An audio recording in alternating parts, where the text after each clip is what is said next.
Enfermedades del parénquima renal. Prácticamente todos los trastornos de los riñones pueden causar hipertensión y las nefropatías constituyen las causas más frecuentes de hipertensión secundaria. La hipertensión aparece en a 80% de sujetos en insuficiencia renal crónica. En términos generales, la hipertensión es más intensa en glomerulopatías que en enfermedades intersticiales como la pielonefritis crónica. Por lo contrario, la hipertensión puede causar nefrosclerosis y en algunos casos es difícil decidir si el primer trastorno fue la hipertensión o la nefropatía. La proteinuria 1000 mg/día y un sedimento activo en orina indican nefropatía primaria. En una y otras situaciones los objetivos incluyen controlar la presión arterial y retardar la rapidez de evolución de la disfunción renal. Hipertensión renovascular.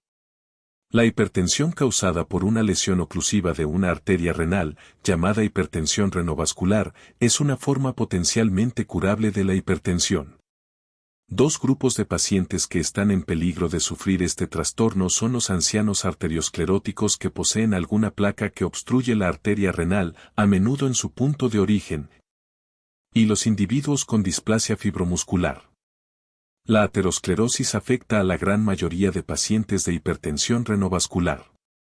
La displasia fibromuscular puede aparecer en cualquier edad, pero muestra una predilección intensa por mujeres caucásicas jóvenes. Las lesiones de la displasia fibromuscular a menudo son bilaterales y, a diferencia de lo observado con la enfermedad renovascular aterosclerótica, tienden a afectar zonas más distales de la arteria renal. Se debe sospechar hipertensión renovascular en individuos con otras manifestaciones de vasculopatía aterosclerótica. Entre los elementos que plantean la posibilidad de hipertensión renovascular están hipertensión grave o resistente al tratamiento, pérdida reciente del control de la hipertensión, o hipertensión moderadamente intensa de comienzo reciente y deterioro inexplicable de la función renal o de dicha función, que acompañan al uso de un inhibidor de ACE.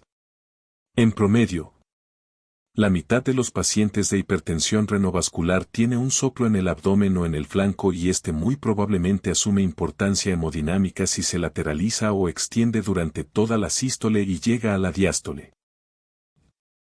La práctica de estudios imagenológicos será el paso siguiente en la valoración, si se sospecha estenosis de arteria renal y si el cuadro clínico justifica intervenciones como la angioplastía renal transluminal percutánea. PTRA, percutaneous transluminal renal angioplasty, la colocación de una endoprótesis vascular o la revascularización quirúrgica renal.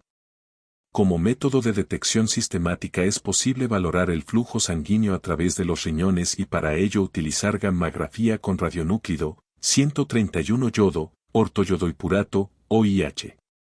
O es posible valorar la filtración glomerular con un gammagrama con ácido dietilentriaminopentaacético, DTPA, marcado con 99 mTc antes y después de administrar una sola dosis captopril. U otro inhibidor de ACE.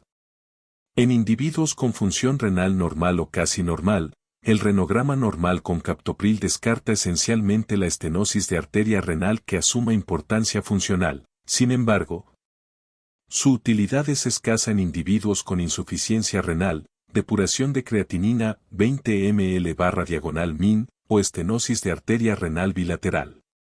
Conviene practicar más estudios de imagen si el gammagrama es positivo.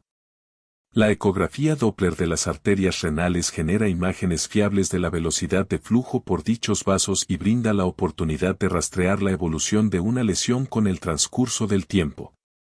Los estudios por lo común son confirmados en la angiografía, en tanto que los resultados negativos falsos aparecen a menudo particularmente en obesos. La angiografía con resonancia magnética y gadolinio como medio de contraste genera imágenes claras de la zona proximal de la arteria renal, pero tal vez no identifique lesiones distales.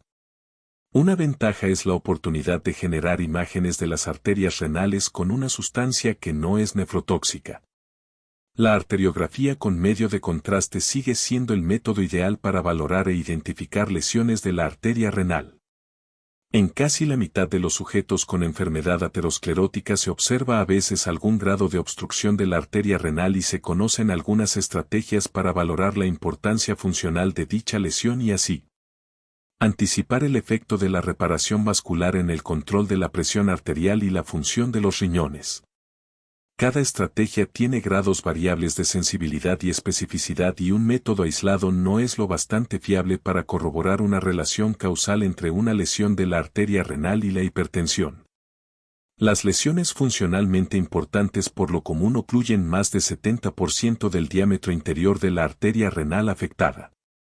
En la angiografía, la presencia de vasos colaterales hacia el riñón isquémico sugiere una lesión funcionalmente importante. La proporción de renina con predominio en una vena renal, proporciona 1.5 del lado afectado / lado contralateral. Posee un valor predictivo de 90% en el caso de una lesión que mejoraría con la reparación vascular, sin embargo, la cifra de resultados falsos negativos en el control de la presión arterial es de 50 a 60%. La medición del gradiente tensional a través de la lesión de la arteria renal no anticipa con certidumbre la respuesta a la reparación vascular. En el análisis final es necesario individualizar para cada enfermo la decisión sobre la reparación vascular, comparándola con el tratamiento médico y el tipo de métodos de reparación. Si la presión sanguínea se controla de manera adecuada con tratamiento médico y la función renal se mantiene estable, puede haber poco estímulo para realizar una valoración en busca de estenosis arterial renal. Varios estudios clínicos con asignación al azar, recientes, encontraron que la PTRA con colocación de endoprótesis en pacientes con estenosis aterosclerótica de la arteria renal no ofrece ventajas respecto al tratamiento médico para reducir los incidentes cardiovasculares y la mortalidad, ni para conservar la función renal. Además, 5 de 7 estudios encontraron un control similar de la presión sanguínea en los dos grupos de pacientes. Estos resultados sugieren que las pruebas de laboratorio para detectar la estenosis de la arteria renal y la colocación de una endoprótesis solo deben considerarse en pacientes con aterosclerosis en los que no se logre el control de la presión sanguínea o la conservación de la función renal con el tratamiento médico. Las personas con hipertensión prolongada, insuficiencia renal avanzada o diabetes mellitus tienen menor probabilidad de beneficiarse con la reparación vascular renal. Los tratamientos médicos más efectivos incluyen un inhibidor de la ACE o un bloqueador del receptor para angiotensina 2, sin embargo, estos fármacos reducen la tasa de filtración glomerular en el riñón con estenosis por la dilatación de la arteriola eferente renal. En presencia de estenosis bilateral de las arterias renales o de estenosis arterial en un riñón único, el uso de estos fármacos puede conducir a insuficiencia renal progresiva. Es importante señalar que la insuficiencia renal casi siempre es reversible después de suspender el fármaco nocivo. Los pacientes con enfermedad fibromuscular tienen resultados más favorables con la reparación vascular que aquellos con lesiones ateroscleróticas, quizá por su edad más joven, la menor duración de la hipertensión y el menor compromiso sistémico.